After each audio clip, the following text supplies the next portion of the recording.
Yes, sir. I will give you one problem that you have to write down. Okay, one small problem is there that you have to take now. Or no, heading ಏನು ಹಾಕಬೇಕು? Heading ನೋಡಿ. When both the cash price and the rate of interest are given. Heading ಏನು ಹಾಕ್ರಿ? When both the cash price and the rate of interest are given. Underline it. ಅದರ ಕೆಳಗಡೆ where WHERE where the interest is T1 interest TWO2 THR where the interest is THR included in the installment. Interest is included in the installment. Okay. Is it okay? Is it okay? Shall I proceed?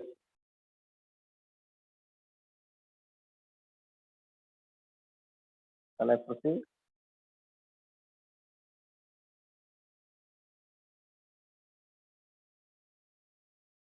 Where the interest is included in the installment. Heading. Main heading go when both cash price and rate of interest are given. In ಹೇಳಿದ್ನಲ್ಲ ಅದೇ first situation. ಅದರ ಕೆಳಗಡೆ where the interest is included in the installment ಬರ್ಕೋಬೇಕು. ಬರ್ಕೊಂಡು ಅದರ ಕೆಳಗಡೆ problem ತಗೊಳ್ಳಿ. Shall I proceed? Shall I proceed?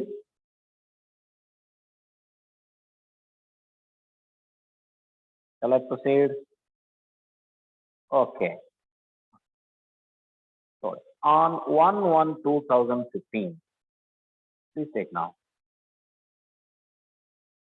On 1/1/2015, one asset of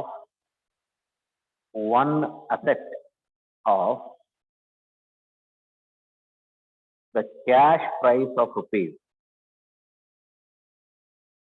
One asset of the cash price of rupees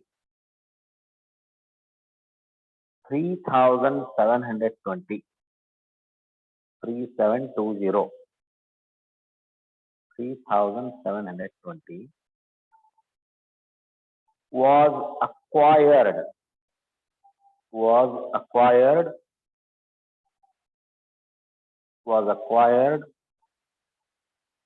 on hire purchase system.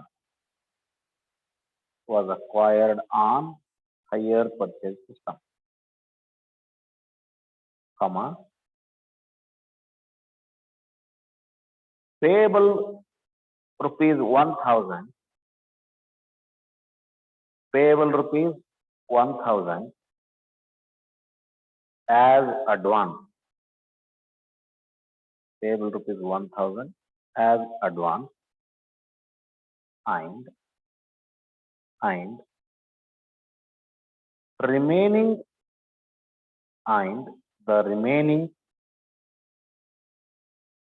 in three equal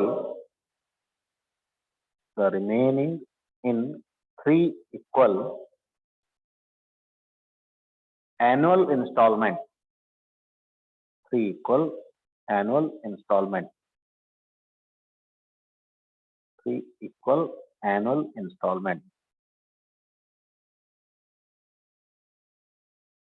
of rupees 1,000 each. Of rupees 1,000 each.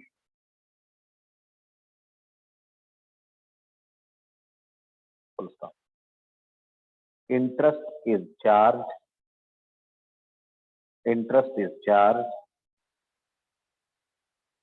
at 5% per annum.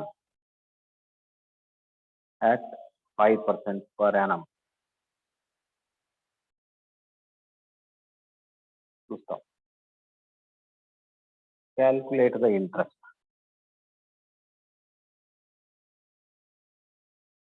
Calculate the interest included in installment. Included in installment.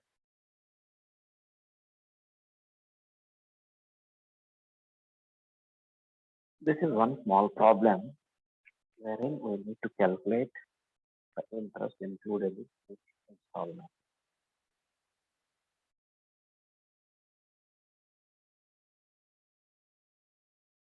Sorry. Any problem seems to be very simple problem. Seems to be very simple problem. Please read out the problem very carefully. One asset has been purchased. Asset or property has been purchased. Asset purchase. Date of purchase on 1/1/2015. On 1st January 2015, the asset was purchased. Please learn this very carefully. ಯಾವಾಗಿದ್ರು first chapter ಶುರು ಮಾಡಿದಾಗ first 3-4 periods ಅನ್ನು ಬಹಳ careful ಆಗಿ ಕಲಿಯಿರಿ. ಆನಂತರ ಏನು ತೊಂದರೆ ಆಗಲ್ಲ.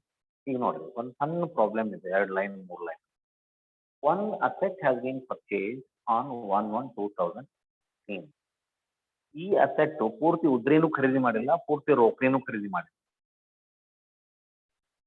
ಈ ಅಸೆಟ್ ಅದ ಕ್ಯಾಶ್ ಪ್ರೈಸ್ ಎಷ್ಟು ಅಂದ್ರೆ ನೋಡ್ರಿ, cash price CP that is cash price is 3,720. ಕೊಳ್ಳಿಕ್ಕೆ ಹೋದಾಗ ರೇಟ್ ಎಷ್ಟು ರೂಪಾಯಿ ಇದ್ರದ ಅಂತ ಕೇಳಿದಾಗ ಅವ ಅಂಗಡಿ ಏನ್ ಹೇಳೋಣ, 3,720 ರೂಪಾಯಿ ರೀ. This is called cash price. The seller quotes the selling price at the time of purchase of the asset. That is called original price. ಇದ್ರ ಪೈಕಿ ಏನ್ ಮಾಡಿದವ, ಖರೀದಿ ಮಾಡಿದವ 1,000 ರೂಪಾಯಿ ಅಡ್ವಾನ್ಸ್ ಅಂತ ಕೊಟ್ಟ. He has paid advance of ₹1,000. On which date? On 1/1. At the beginning, the day on which that he has purchased the product, on that day only he has paid 1,000 rupees. He has not paid 3,720. Full cash price ಕೊಟ್ಟಿಲ್ಲ ಅವ, ಅವನ ಹತ್ರ ರೊಕ್ಕ ಇಲ್ಲ. Full ಉದ್ರಿನೂ ಕೊಡಾಕ್ ಕೊಟ್ಟಿಲ್ಲ ಅವ. ಒಂದ್ 3,720 ರೂಪಾಯಿ ಹಾಕತ್ತಿ ಕೊಡ್ರಿಪ್ಪ, ನಾವು 1 ವರ್ಷ ಬಿಟ್ಟಿದ್ರೆ ರೊಕ್ಕ ಕೊಡ್ತೀವಿ ಅಂದ್ರೆ ಬ್ಯಾಡ್ ನಡಿಕೊಳ್ಳಿ ಅಂತ. ಸೊ ಇವನ ಹತ್ರ ಪೂರ್ತಿ ರೊಕ್ಕ ಇಲ್ಲ, ಅವನ ಹತ್ರ ಪೂರ್ತಿ ಉದ್ರಿ ಕೊಡೋ ಕೆಪಾಸಿಟಿ ಇಲ್ಲ. ಸೊ ವಾಯ ಮೀಡಿಯಾ ಇದು ಹೈಯರ್ ಸಂಬಂಧ 3,720 ರೂಪಾಯಿ ಅಲ್ಲ, 1,000 ರೂಪಾಯಿ ಕೊಡ್ರಿ, ಸದ್ಯ ಐತಲ್ಲ ಕೊಡ್ತೀನಿ, ನಮಗ ವಸ್ತು ಕೊಡ್ರಿ. So out of how much it was payable, 3,720. Out of 3,720, 1,000 has been paid as advance. Means how much is the outstanding cash price? Outstanding cash price is 2,720. ಇನ್ನಷ್ಟು ಕೊಡ್ಬೇಕು ಅವ್ನು. ಈ ವಸ್ತುವಿಗೆ ಸಂಬಂಧಪಟ್ಟಂಗ ಇನ್ನು 2,720 ರೂಪಾಯಿ ಕೊಡ್ಬೇಕು ಅವ್ನು. That is called the remaining ಅಂದ್ರಲ್ಲ. The remaining means remaining 2,720. The remaining 2,720. ಏನು this remaining 2,720 ಇದನ್ನ ಹೆಂಗ್ ಕೊಡೋದಪ್ಪ ಅಂದ್ರೆ ಅವ್ರು, that remaining 2,070 should be paid in 3 equal annual installments of ₹1,000 each. ಮುಂದಿನ ಹೆಂಗ್ ಕೊಡ ಅಂದ್ರ ಅವರು, ವರ್ಷಕ್ಕೆ 1,000 ರೂಪಾಯಿ 3 ವರ್ಷ ಕೊಡ್ರಿ ಅಂದ್ರು. ಕೊಡುದು ಎಷ್ಟೈತಿ, 2,720. ಇನ್ನ ಯಾಕೆ 3,720 ರೂಪಾಯಿ 1,000 ಕೊಟ್ಬಿಟ್ಟೆ ಇಮಿಡಿಯೇಟ್ಲಿ ತಕ್ಷಣ ಕೊಟ್ಟಾನ. ಇನ್ ಕೊಡುದು ಎಷ್ಟು ಬಾಕಿ, ಅವ ಬಾಕಿ ಅಂತ ಕರಿತೇವೆ ನೋಡ್ರಿ. ಬಾಕಿ ಎಷ್ಟು, 2,720. ಇದನ್ನ ಹೆಂಗ್ ಕೊಡ್ಬೇಕಂತ ಹೇಳ್ಯಾರ, 1 ವರ್ಷಕ್ಕೊಮ್ಮೆ at the end of every year ಏನ್ ಮಾಡ್ರಿ, 1,000 ರೂಪಾಯಿ ಕೊಟ್ಕೊಂತ ಹೋಗ್ರಿ ಅಂತ. ಎಷ್ಟು ವರ್ಷ ಕೊಡ್ಬೇಕಿಂದ, 3 ವರ್ಷ, 3 ಇನ್ಸ್ಟಾಲ್ಮೆಂಟ್ ಅಂದ್ರೆ ಎಷ್ಟು ಕೊಟ್ಟಂಗ ಆತು, 1,000 into 3 installment ಅಂದ್ರೆ again he is paying how much here, 3,000. How much was payable, 2,720 was payable. But how much he is paying? 3,000 he is paying. So at the end of third year, when he pays last installment of rupees 1,000, totally he pays how much? 1,000 advance plus 3,000. Totally he pays how much? 4,000 rupees. But how much was the cash price? 3,720 was the cash price. So this 4,000 is more than 3,720. 3,720. ಈ 3,720 ಏನಿದು cash prize, ಇದಕ್ಕಿಂತ ಹೆಚ್ಚೇನು ಕೊಡಾಕತ್ತೇವೆ total, ಅದಕ್ಕೆ ನಾವೇನ್ ಕರಿತೀವಿ higher purchase price ಅಂತ ಕರಿತೀವಿ. ಇವು ಈ ಎರಡರ ನಡುಕಿನ ಡಿಫರೆನ್ಸ್ ಏನೈತಲ್ಲ, that in difference is called as interest. ಎಷ್ಟೈತೆ ನೋಡ್ರಿ, 4,000 ಮೈನಸ್ 3,720 ಅಂದ್ರೆ 280 ರೂಪಾಯಿ ಏನಾಯ್ತು ಇಂಟ್ರೆಸ್ಟ್. ಇದನ್ನ ಹೆಂಗ್ ಕೊಡಾಕ್ತೀರಿ ನೀವು ಇಂಟ್ರೆಸ್ಟ್? ಇದನ್ನ ಹೆಂಗ್ ಕೊಡಾಕ್ತೀರಿ? 3 ವರ್ಷಕ್ಕೆ ಈಕ್ವಲ್ ಮಾಡಿ ಬಿಡ್ತೀರನ ಇದನ್ನ. 280 ಅಂದ್ರೆ ಡಿವೈಡೆಡ್ ಬೈ 3 ಮಾಡಿ ಈಕ್ವಲ್ ಮಾಡ್ತೀರನ? ಹಿಂಗಿಲ್ಲ. ಮೊದಲನೇ ಇನ್ಸ್ಟಾಲ್ಮೆಂಟ್ ನಲ್ಲಿ ಇಂಟ್ರೆಸ್ಟ್ ಹೆಚ್ಚಿಗೆ ಇರ್ತೈತೆ. ಯಾಕೆ? ಕ್ಯಾಶ್ ಪ್ರೈಸ್ ಬ್ಯಾಲೆನ್ಸ್ ಹೆಚ್ಚಿರುತ್ತೆ, ಇದ್ರ ಮೇಲೆ ಇಂಟ್ರೆಸ್ಟ್ ಹೆಚ್ಚು ಕೊಡ್ತೇವೆ ನಾವು. ಎರಡನೇ ಇನ್ಸ್ಟಾಲ್ಮೆಂಟ್ ಇಂಟ್ರೆಸ್ಟ್ ಕಡಿಮೆ ಆಕತಿ, ಮೂರನೇ ಇನ್ಸ್ಟಾಲ್ಮೆಂಟ್ ಇಂಟ್ರೆಸ್ಟ್ ಅದಕ್ಕಿಂತ ಕಡಿಮೆ ಆಕತಿ. ಯಾಕೆ? As and when the instalment amount goes on, ಏನು making payment goes on decreasing, then ಏನಾಗುತ್ತೆ ಇಲ್ಲಿ cash price, balance of cash price ಏನಾಗುತ್ತೆ? ಕಡಿಮೆ ಹಾಕೋಂತ ಬರ್ತದೆ. ಬ್ಯಾಲೆನ್ಸ್ ಆಫ್ ಕ್ಯಾಶ್ ಪ್ರೈಸ್ ಕಡಿಮೆ ಹಾಕೊಂತ ಬಂದಂಗ ನೀವು ಅದ್ರ ಮೇಲೆ ಬಡ್ಡಿನೂ ಕೊಡೋದು ಕಡಿಮೆ ಹಾಕೊಂತ ಬರ್ತದೆ. ಅದಕ್ಕೆ ಬಿಗಿನಿಂಗ್ ಆಫ್ ದ ಕಾಂಟ್ರಾಕ್ಟ್ ಏನಾಗುತ್ತೆ? ಇಂಟ್ರೆಸ್ಟ್ ಹೆಚ್ಚಿಗೆ ಇರ್ತೈತಿ. ಕೊನೆ ಇಂಟ್ರೆಸ್ಟ್ ಇನ್ಸ್ಟಾಲ್ಮೆಂಟ್ ಕೊಡಾಕ್ ಬಂದಂಗ, ಕೊನೆಗೆ ಮುಗಿಯಾಕ್ ಬಂದಂಗ ಇಂಟ್ರೆಸ್ಟ್ ಕಡಿಮೆ ಆಕೈತಿ. ಆ ಇಂಟ್ರೆಸ್ಟ್ ಎಲ್ಲಿ ಸೇರ್ಕೊಂಡೈತಿ? ಈಗ ನೀವು ಕೊಡು 1,000 ರೂಪಾಯಿ ಐತಲ್ಲ, 1,000 ಇನ್ಸ್ಟಾಲ್ಮೆಂಟ್ ಅಮೌಂಟ್ ನ ಇಂಟ್ರೆಸ್ಟ್ ಸೇರ್ಕೊಂಡೈತಿ. ಇಲ್ಲೇನು ಅಡ್ವಾನ್ಸ್ ಅಂತ ಕೊಡ್ತಿರಲ್ಲ, ಈ ಅಡ್ವಾನ್ಸ್ ನ ಇಂಟ್ರೆಸ್ಟ್ ಇರಂಗಿಲ್ಲ. Advance amount at any time, at any point of time, advance amount does not include any interest component. Only installment amount includes interest. ಅದು ಯಾವಾಗ ಇನ್ಸ್ಟಾಲ್ಮೆಂಟ್ ಅಮೌಂಟ್ ನೊಳಗೆ interest ಸೇರೈತೋ ಇಲ್ಲೋ ಅನ್ನೋದು ಹೆಂಗ್ ಗೊತ್ತು ಮಾಡ್ಕೋಬೇಕು? Very simple. ಇನ್ಸ್ಟಾಲ್ಮೆಂಟ್ ಅಮೌಂಟ್ ಐತಲ್ಲ, ಇದಕ್ಕೆ ಇನ್ಸ್ಟಾಲ್ಮೆಂಟ್ ಅಮೌಂಟ್ ಅಂತೇವೆ. 1,000 rupees for period of 3 years ಅಂತೇವಲ್ಲ, this is instalment amount. Beginning ಕೊಟ್ಟಿದ್ದು ಅಡ್ವಾನ್ಸ್ ಅಲ್ಲಿ ಇಂಟ್ರೆಸ್ಟ್ ಸೇರಿರಂಗಿಲ್ಲ. ಇಲ್ಲಿ ಇಂಟ್ರೆಸ್ಟ್ ಸೇರಿರ್ತೈತಿ. ಎಲ್ಲಿ? ಇನ್ಸ್ಟಾಲ್ಮೆಂಟ್ ನಲ್ಲಿ. ಒಂದೊಂದ್ ಸರಿ ಸೇರಿರ್ತೈತಿ, ಒಂದೊಂದ್ ಸರಿ ಸೇರಿರಂಗಿಲ್ಲ. ಸೇರಿದ್ ಹೆಂಗ್ ಗೊತ್ತಾಕೈತಿ ನಿಮ್ಗೆ ನೋಡ್ರಿ. ಟೋಟಲ್ ಪೇಮೆಂಟ್ ನೀವು ಅಡ್ವಾನ್ಸ್ ಹಿಡ್ಕೊಂಡು total payment, if at all the total payment exceeds the cash price. Total payment ಅಂದ್ರೆ amount of total instalment then advance amount too ಸೇರಿದ್ರೆ ಟೋಟಲ್ ಪೇಮೆಂಟ್ ಅಂತ. ಆ ಟೋಟಲ್ ಪೇಮೆಂಟ್ ಕ್ಯಾಶ್ ಪ್ರೈಸ್ ಗಿಂತ ಹೆಚ್ಚಿಗೆ ಆಗಿತ್ತಂದ್ರೆ, ಈಗ ನೋಡ್ರಿ ಟೋಟಲ್ ಪೇಮೆಂಟ್ 4,000 ಆಗೈತೆ ನಮ್ಗೆ. 3,000 instalment amount, 1,000 advance, total payment 4,000. This 4,000 is more than 3,720. You are paying, it means that you are paying something more than 3,070. What is that something more than 3,070? That is nothing but it is interest. That is why when total payment exceeds the cash price, at that point of time, you should understand that the installment amount includes the interest component. If your total amount remains equal to their cash price, ನೀವು ಕೊಟ್ಟ total amount ಈ cash prize equal ಆಗಿತ್ತು ಅಂತ ಹೇಳಿ, suppose cash price 4,000 ಇತ್ತು ಅಂತ ಹೇಳಿರಪ್ಪ. Suppose cash prize was 4,000, ಅದರಲ್ಲಿ 1,000 advance ಕೊಟ್ಟಿರಿ, ಇನ್ನೆಷ್ಟು ಉಳಿತು? 3,000 ಉಳಿತು. ಈ 3,000 ಹೆಂಗ್ ಕೊಡುದಂತ ಮಾಡಿರಿ? 1,000 3,000 ಕೊಡುದಂತ ಮಾಡಿರಿ. ಅಂದ್ರೆ 3,000 plus 1,000 4,000. What is the cash price? 4,000. ಇಲ್ಲಿ instalment amount does not include interest. ಎಲ್ಲಿ total payment is equal to your cash price. ಅಕಸ್ಮಾತ್ ಕ್ಯಾಶ್ ಪ್ರೈಸ್ 4,000 ಇತ್ತು, ಈಗ ಕ್ಯಾಶ್ ಪ್ರೈಸ್ 3,720 ಇದ್ದಿದ್ರಿಂದ ಇಲ್ಲಿ ಟೋಟಲ್ ಪೇಮೆಂಟ್ 4,000 ಆಗಿರೋದ್ರಿಂದ you should understand that, you should come to conclusion that the installment amount includes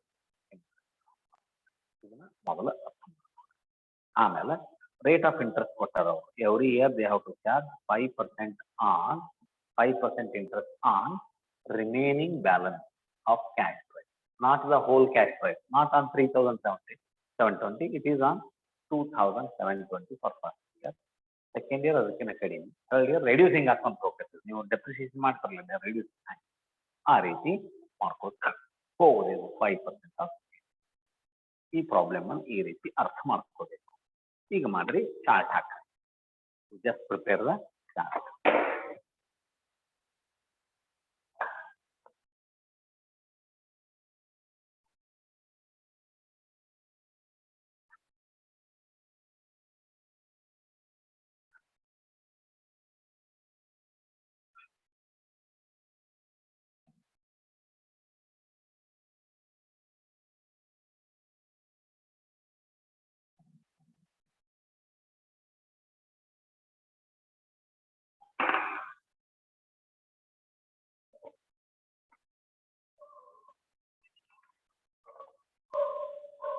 Calculation of interest ಅಥವಾ interest payable charge. Interest payable charge or calculation of interest.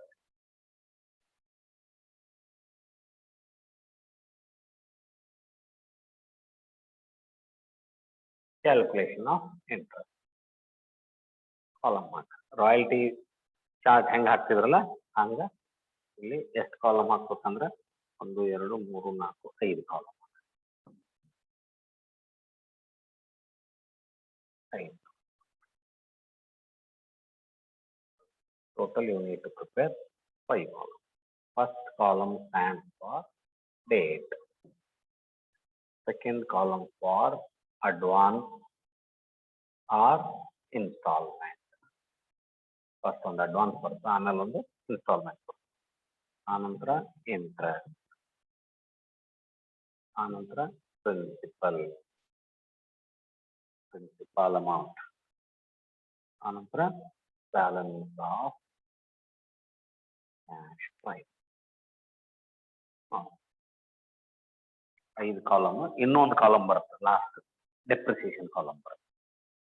ಈ problem ಅಲ್ಲಿ depreciation ಕೊಟ್ಟಿಲ್ಲ, that is ನಾವು column ಹಾಕಿಲ್ಲ. Last column depreciation ಅಂತ ಬರುತ್ತೆ.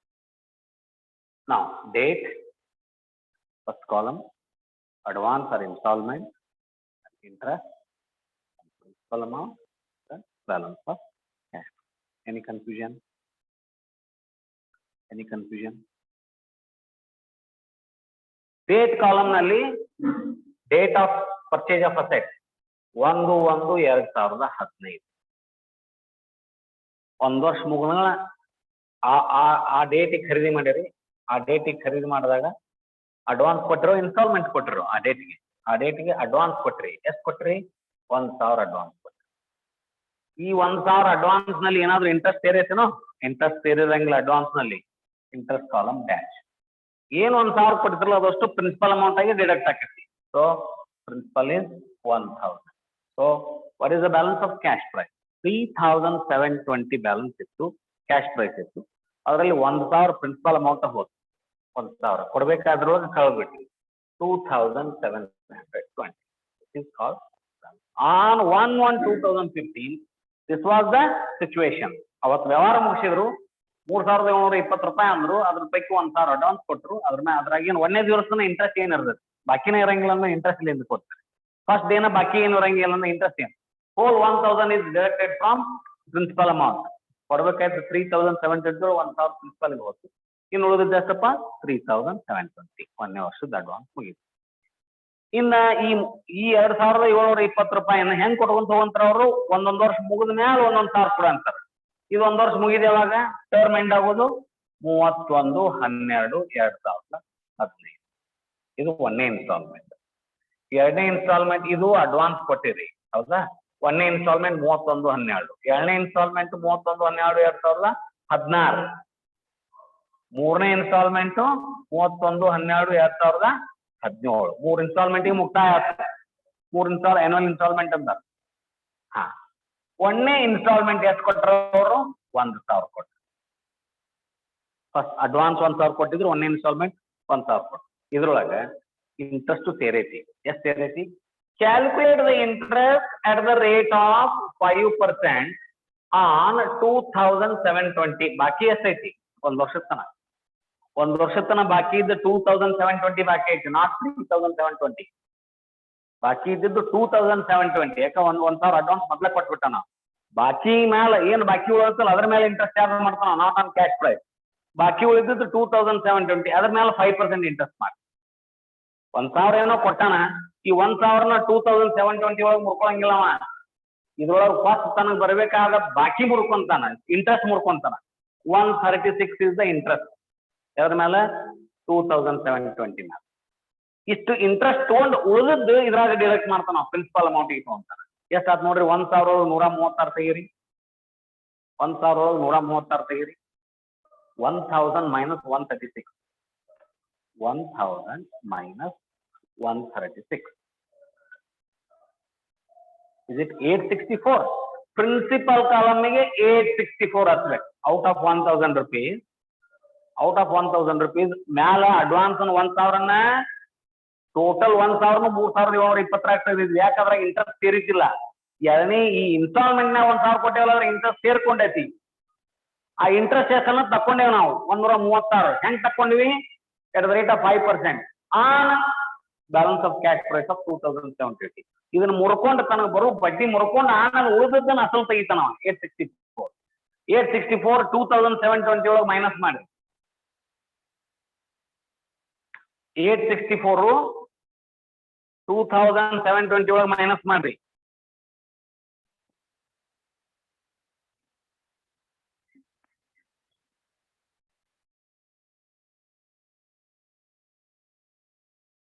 $2720 ಒಳಗೆ minus ಮಾಡ್ರಿ 864. ಎಷ್ಟು ಬಂತು ನೋಡ್ರಿ? ಏನು 1856 ಯಾಕ? 1856. Okay, 1856 is the balance of cash price. ಒಂದನೇ ವರ್ಷ ಮುಗಿದಾಗ ಬ್ಯಾಲೆನ್ಸ್ ಆಫ್ ಕ್ಯಾಶ್ ಪ್ರೈಸ್ 1856. ಹೌದಾ? ಈಗ ಬರ್ರಿ, ಎರಡನೇ ಇನ್ಸ್ಟಾಲ್ಮೆಂಟ್ ಮತ್ತೆ ಎಷ್ಟು ಕೊಟ್ರ? 1000 ಕೊಟ್ರ. ಇದ್ರೊಳಗೆ ಮತ್ತೆ ಇಂಟ್ರೆಸ್ಟ್ ತೆಗಿಬೇಕು. ಹೆಂಗ್ ತೆಗಿದು interest? at the rate of 5% on not on 2720, it is on 1856. balance of cash price ಏನು ಹೋಗತ್ತಲ್ಲ ಅದರ ಮೇಲೆ 5% ಇಂಟ್ರೆಸ್ಟ್ ತೆಗೀರಿ. ರೆಡ್ಯೂಸಿಂಗ್ ಆಗುತ್ತೆ ಇಂಟ್ರೆಸ್ಟ್. ಎಷ್ಟಾತ್ ನೋಡ್ರಿ ಅದು? 5% on 1856. 5% on 1856. 5% on 1856 ಇಂಟ್ರೆಸ್ಟ್ ಎಷ್ಟಾತ್ ನೋಡ್ರಿ? 9293. 92.8 ಅಂದ್ರೆ 93 rupees is the interest. 1000 minus 93. 1000 minus 93. 1000 minus 907 is the principal amount. 907 is the principal amount. ಈ 907 ಅನ್ನ 1856 ಆಗಿ ತೆಗೀರಿ. ಬ್ಯಾಲೆನ್ಸ್ ಎಷ್ಟು ಉಳಿತು ನೋಡ್ರಿ? ಇಷ್ಟು ಉಳಿದಿತ್ತು, ಇಷ್ಟು ಕೊಟ್ಟರು. 1856 ಉಳಿದಿತ್ತು, ಅದ್ರ ಪೈಕಿ 950 ಕೊಟ್ಟರು. 949 ರೂಪಾಯಿ ಬಾಕಿ ಉಳಿತು. We are in last installment. Again we are paying how much? 1000. ಬಾಕಿ ಎಷ್ಟೈತಿ? 949 ಐತಿ. Till then we are paying 1000 here. ಕೊಡಬೇಕಾದ ಬಾಕಿ 949. We are paying 1000 at the end of this year. ಅದರ ಅರ್ಥ ಏನು? ಇದ್ರ ಮೇಲೆ 949 ಮೇಲೆ 5% ಇಂಟ್ರೆಸ್ಟ್ ಕ್ಯಾಲ್ಕುಲೇಟ್ ಮಾಡಾಕ್ತೇನೋ, ಅದಕ್ಕೆ ಟಿ ಕೊಡಾಕ್ತೀವಿ. ಇಲ್ಲಿ ನೀವು ಲಾಸ್ಟ್ ಇನ್ಸ್ಟಾಲ್ಮೆಂಟ್ ಕೊಡುವಾಗ 5% ಆನ್ 949 ಮಾಡಬೇಡ್ರಿ. Please listen to me. ಅದು 47 ಬರ್ತದೆ ನೆಕ್ಸ್ಟ್ ಆಗ್ತದೆ ನಿಮಗೆ. ಯಾಕೆ ನಾವು ರೌಂಡ್ ಆಫ್ ಮಾಡ್ಕೊಂಡಿರ್ತೇವೆ. ತಿಳಿತಾ? 949 ಮೇಲೆ 5% ಮಾಡೋ ಅವಶ್ಯಕತೆ ಇಲ್ಲ. 1000 minus 949 ಮಾಡಿಬಿಡ್ರಿ. ಕೊಡ್ಬೇಕಾಗಿದ್ದು 949, 1000 ಕೊಟ್ಟೇವಿ ಅಂದ್ರೆ ಎಷ್ಟಾಯ್ತು? 51 rupees is the interest. Followed? 51 is the interest. Principal ಎಷ್ಟಾಯ್ತು? 949. ಬ್ಯಾಲೆನ್ಸ್ ಆಫ್ ಕ್ಯಾಶ್ ಪ್ರೈಸ್ ಎಷ್ಟಾಯ್ತು? ನಿಲ್.